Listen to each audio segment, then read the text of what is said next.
வணக்கம் உறவுகளே, இன்றைக்கு என்னுடைய யூடியூப் காணொளியில் நீங்கள் காண இருக்கும் வீடியோ ஒரு டிஃப்ரெண்டான ஒரு டேஸ்டியான ஸ்வீட் ரெசிபி தான். அது என்னென்னு செய்த நான் என்று சொல்லி வாங்கோ வீடியோக்குள்ளே போய் பார்க்கலாம். வீடியோக்குள்ளே போய் பார்க்குறதுக்கு முன்னால் ஃபஸ்ட்டாக இந்த வீடியோ பார்க்குறீங்களா, அப்போ மறந்துடாமல் சப்ஸ்கிரைப் பண்ணிவிட்டு பக்கத்தில் இருக்கிற பெல் பட்டனையும் கிளிக் பண்ணிவிட்டு பாருங்கள். அப்போ தான் நான் போடுற வீடியோக்கள் எல்லாம் உங்களுக்கு உடனே நோட்டிஃபிகேஷனாக வந்து சேரும். இப்போ வாங்கோ வீடியோக்குள்ளே போய் பார்க்கலாம். ஆல்ரெடி நான் நிறைய ரெசிபி வீடியோக்கள் போட்டுக்கொண்டிருக்கிறேன். ஸ்நாக்ஸ் ரெசிபி வீடியோக்கள் மற்ற பலகார வீடியோக்கள் பார்க்காத நீங்கள் என்னுடைய சேனலை விசிட் பண்ணி பாருங்கள். பார்த்தீங்களான்னு சொன்னால் இன்றைக்கு உங்களுக்கு ஒரு ஸ்வீட் தான் செய்ய போகிறேன். மரவள்ளி கிழங்கு கொழுக்கட்டை செய்ய போகிறேன். அதுக்கு மரவள்ளி கிழங்கு எடுத்துருக்கிறேன். உங்களுக்கு தேவையான அளவு மரவள்ளி கிழங்கு எடுத்துக்கொள்ளுங்க. எனக்கு தேவையான அளவு ஒரு மரவள்ளி கிழங்கு எடுத்திருக்கிறேன். இது வந்து 1/2 கிலோ மரவள்ளி கிழங்கு நான் எடுத்திருக்கிறேன். இப்போ இந்த மரவள்ளி கிழங்கு நாங்கள் தோல் சீவுவோம். இந்த மரவள்ளி கிழங்கு தோல் சீவும் போதே உங்களுக்கு தெரியும் மரவள்ளி கிழங்கு மாப்பிடிப்பாக இருக்குதோ இல்லை தண்ணித்தன்மையாக இருக்கும்னு சொல்லி. தண்ணி தன்மையாக இருந்ததுன்னு சொன்னால் இந்த மரவள்ளி கிழங்கு வந்து பார்த்தீங்கன்னு சொன்னால் இந்த கொழுக்கட்டைக்கு வந்து டேஸ்ட் இருக்காது, நல்லாவும் பெறாது. அதனால் நீங்கள் மாப்பிடிப்பான மரவள்ளி கிழங்கு எடுத்துக்கொள்ளுங்க. தோல் சீவும் போதே உங்களுக்கு தெரிய வேணும் அந்த மரவள்ளி கிழங்கு நல்லதோ இல்லையோண்டு. இப்படி வந்து இப்படி பாருங்க, இப்படி தோல் உரிஞ்சுதுன்னு சொன்னால் இந்த மரவள்ளி கிழங்கு நல்லா மாப்பிடிப்பான மரவள்ளி கிழங்காக இருக்கும். இந்த மரவள்ளி கிழங்கு கொழுக்கட்டை வந்து நீங்கள் குட்டீஸுக்கு செய்து விடுங்க. ஏன்னா குட்டீஸு பெரும்பாலும் இப்படியான கிழங்கு வகைகள் சாப்பிடாயினா நீங்கள் இப்படி ஸ்வீட்டாக கொழுக்கட்டை அப்படி எது செய்து கொடுத்தீங்களா அவங்க விரும்பி சாப்பிடுவாங்க. இந்த ஹாலிடேக்கு வந்து இப்படியான ஸ்வீட்டுகள் பிள்ளைகளுக்கு செய்து கொடுங்க. வீட்டிலேயே நீங்கள் செய்து கொடுத்தீங்கன்னா நல்ல ஹெல்த்தியாகவும் ஆரோக்கியமாகவும் இருக்கும்.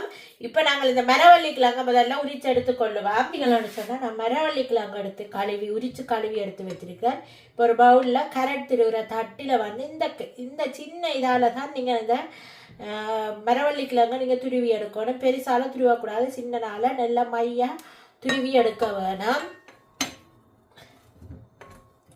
இப்போ நான் துருவி எடுத்துக்கொள்கிறேன் பாருங்க. ஈஸியாகவே துருவக்கூடிய மாதிரி இருக்கும். அந்த வேர் வரும்போது நீங்கள் வேறு எடுத்துக்கொள்ளுங்க.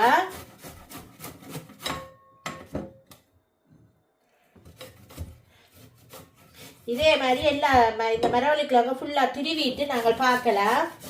ஏன்னா மரவள்ளி கிழங்கு துருவி கொண்டு இருக்கும் போதே நேரம் போயிடும். நாங்கள் துருவி எடுத்துட்டு பார்ப்போம். கிழங்கு இப்படி 2ஆக வெட்டிட்டு நடுவில் இருக்கிற காம்பு எடுத்துட்டு திருவினீங்கள்னு சொன்னால் உங்களுக்கு ஈஸியாக இருக்கு. நான் வந்து அப்படியே முழுசாத்தான் சீவுவேன். என்னென்னு சொன்னால் காம்பு வரும்போது நான் கத்தியால் கட் பண்ணி எடுத்துக்கொள்ளுவேன். அது இன்னும் ஈஸியாக இருக்கும். இதுவும் ஈஸியாக இருக்கு. நீங்கள் இதை ரை பண்ணி பாருங்க. என்னென்னு சொன்னால் மரவள்ளி கிழங்கு வெட்டும் போது துண்டு துண்டாக முறிஞ்சிடும். அதுக்காகத்தான் முழுசாக வச்சு துருவி எடுக்கிறேன். நான் இப்படி துருவி வெட்டும் போது சின்ன நான் வெட்டிட்டுன்னு சொன்னால் கரண்ட் தட்டில் வந்து துருவி எடுக்கும்போது ஈஸியாக துருவி எடுக்கலாதுன்னு சொன்னால் கஷ்டமாக இருக்கும். சின்ன துண்டுகளாக துருவும் போது கஷ்டமாக இருக்கும். அதனால தான் நான் முழுசாகவே வச்சு திருவுறேன்னா உங்களுக்கு எப்படி ஈஸியோ அதுக்கேற்ற மாதிரி நீங்கள் துருவி எடுத்துக்கொள்ளுங்க. பார்த்தீங்கன்னு சொன்னால் நல்லா துருவி எடுத்துட்டேன் பாருங்க இந்த மரவள்ளி கிழங்க. இப்போ இதை நாங்கள் தண்ணி இல்லாமல் கொஞ்சமாக புளிஞ்சு ஆகவும் புளியக்கூடாது. இப்போ நாங்கள் புளிஞ்சு எடுத்துக்கொள்ளுவோம். ஏன்னு சொன்னால் இதில் சர்க்கரை தேங்காய்கள் போடும் போது கொஞ்சம் ஈரழிப்பு தன்மையாக இருக்கும். அதுக்காகத்தான் புளிஞ்செடுக்கிறது. அந்த மாவு இந்த தண்ணியை புளிஞ்செடுத்தீங்களான்னு சொன்னால் தான் கொழுக்கட்டை வந்து நல்லா டேஸ்டாக புளிஞ்செடுத்துட்டு பார்க்கலாம். பார்த்தீங்கன்னா நாங்கள் புளிஞ்செடுத்து வச்சிருக்கிற இந்த மரவள்ளி கிழங்கை வந்து இதில் நான் போட்டுக்கொள்கிறேன். உதித்து போட்டுக்கொள்ளுங்க. இப்போ இது உதித்து கொள்ளுவார் நல்லா.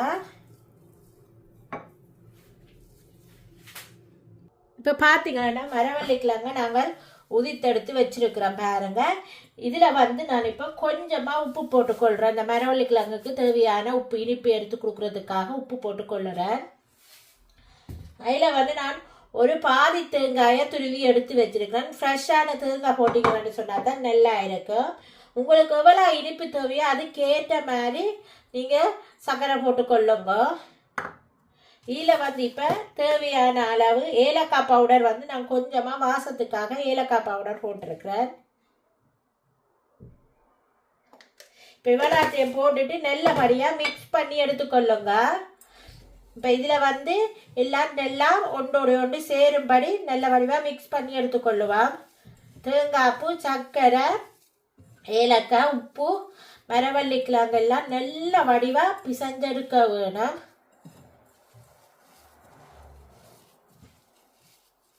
நான் உங்களுக்கு ஆல்ரெடி சொல்லியிருப்பேன், தேங்காய் மரவள்ளி கிழங்க வந்து நீங்கள் நெல்ல உருக்கி புளிய வேணுமெண்டு லாக புளிஞ்செடுக்கணுமெண்டு இல்லை ஒரு அளவாக புளிஞ்சிங்களென்றாலே காணும். இப்போ பார்த்தீங்கன்னா தெரியும் பாருங்க இப்படி வந்திருக்குன்னு சொல்லி. இப்போ இதை நாங்களும் இப்படி கொழுக்கட்டையாக அவிச்செடுக்கிறோன்னு சொல்லி பார்க்கலாம். இப்போ கொழுக்கட்டை செய்கிறதுக்கு எல்லாம் ரெடியாக இருக்குது. இப்போ இதில் ஒரு வாழை இலை எடுத்திருக்கிறேன். நான் வாழை இலையில் செய்கிறேன். நீங்கள் பூவரசம் இலை இல்லைன்னு சொன்னால் அந்த பனை ஓலையிட்ட குருத்தில் கூடி இது நீங்கள் செய்து கொள்ளலாம். இதை இப்படி செய்துட்டு இப்படி இதில் வச்சு நல்ல வடிவாக உருட்டி எடுத்துக்கொள்ளுங்க. நல்ல அழகாக உருட்டி எடுத்தீங்கன்னா நல்ல அழகாக வரும். அதை இப்படியே மடித்து சுற்றி வச்சுக்கொள்ளுங்க. இப்படியே நல்ல வடிவாக சுற்றி எடுத்துக்கொள்ளுங்க. நான் சுற்றிட்டு இப்படி ஒரு ரேயில் எடுத்துக்கொள்ளுறேன். இப்போ பார்த்தீங்கன்னா எல்லாத்தையும் நான் இந்த வாழை இலையில் வச்சு சுற்றி எடுத்துக்கொள்ளுறேன். நீட்டாக சுற்றி எடுத்துக்கொள்ளுங்க.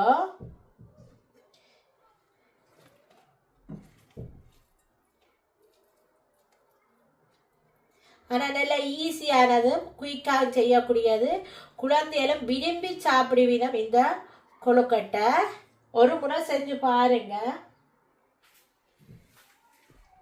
இப்போ பார்த்தீங்களா செய்த மரவள்ளி கிழங்கு கொழுக்கட்டை எல்லாத்தையும் கொண்டு வந்து நான் இப்போ இட்டலி சட்டியில் வச்சு அவிச்செடுக்க போகிறேன். அதுக்கு அடுக்கிறேன். இட்டலி சட்டியில் அதான் ஈஸியாக அவிச்செடுக்கக்கூடிய மாதிரி இருக்கும். இப்போ இட்டலி சட்டியில் நான் எல்லாத்தையும் அடுக்கி கொள்ளுறேன்.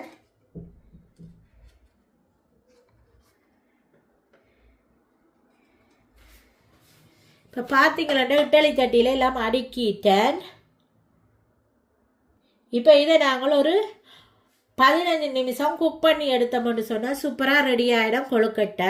இப்போ நாங்கள் இதை மூடி 15 நிமிஷம் குக் பண்ணி எடுத்துக்கொள்ளுவோம்.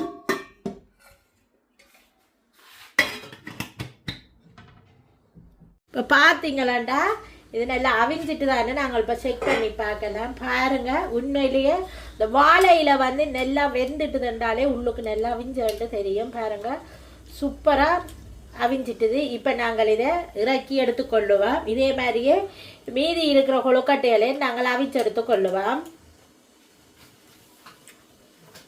இப்போ பார்த்தீங்களா சூப்பராக எங்களோட மரவள்ளி கிழங்கு கொழுக்கட்டை ரெடி ஆகிட்டுது. பாருங்க இப்படி இருக்குன்னு சொல்லி.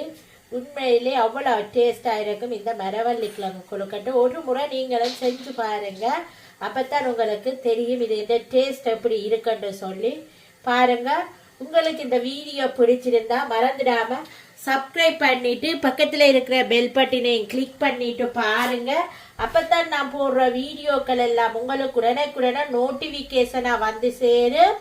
ஓகே ஃப்ரெண்ட்ஸ், இதே மாதிரி இன்னொரு ரெசிபியுடன் உங்களை சந்திக்கும் வரை உங்களிடமிருந்து விடைபெறுவது உங்கள் நான். Bye friends.